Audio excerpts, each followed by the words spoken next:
Programang ito ay rated SPG, striktong patnubay at gabay ng magulang ang kailangan.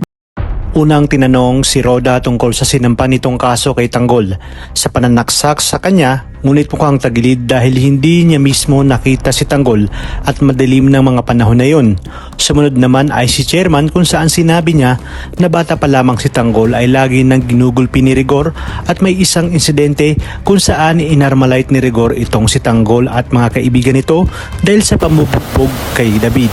Sa kabilang banda, sa pagdating ni Berting at Ben ay agad nilang pinagbigay alam kay Supremo ang mga impormasyong kanilang nakuha tungkol kay Severino na kanang kamay ni Ramon Montenegro.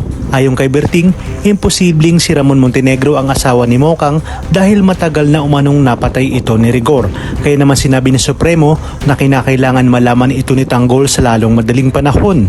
Sa nangyayaring hearing ay tinanong ni Attorney si Rigor tungkol sa paghabol nito kay Tanggol kung pinagtangkaan ba ni Tanggol ang kanyang buhay. Dito sinabi ni Rigor na hindi at pinakausapan siya nito na patakasin si Tanggol kaya napilitan siyang barilin ito.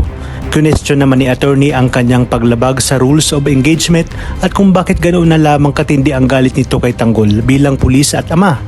Sasabihin na sana ni Rigor na hindi niya anak si Tanggol, ngunit mas inisip niya ang kanyang reputasyon at pride.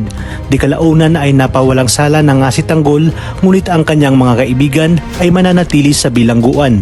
Iginiit naman ni attorney na huwag mag-alala si Tanggol dahil iaapila niya ang 5 natira at ang mga dapat nating abangan. Nagkita na nga sina Marcelo at Tanggol at ibinalita na laya na rin sila.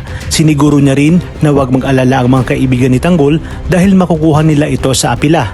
Ayon pa kay Marcelo, magaling at dekalibre ang kanyang abogado. Sinabi ni Mando kay Rigor na sa nangyari ay pwedeng mabaliktad si Rigor dahil sa maling paghuli kay Tanggol. Dagdag pa ni Chairman na isang reklamo lang ni Tanggol ay tanggal sa serbisyo itong si Rigor at sa kulungan ang bagsak nito. Galit na galit naman na sinabi ni Rigor kay Marites na sa kagustuhan ni Tanggol na makalaya, pati ang kanyang trabaho ay malalagay sa alanganin. Sa selda naman ay binalaan ni Mayor Celso si Tanggol na ngayong makakalaya na ito ay may utang na loob na ito kay Marcelo at tiyak na maniningil yun. Sinabi naman ni Enteng kay Tanggol na baka mapahamak si Tanggol at may gustong ipagawa sa kanya si Marcelo. Ngunit iginit ni Tanggol na hindi siya maiisahan ni Marcelo.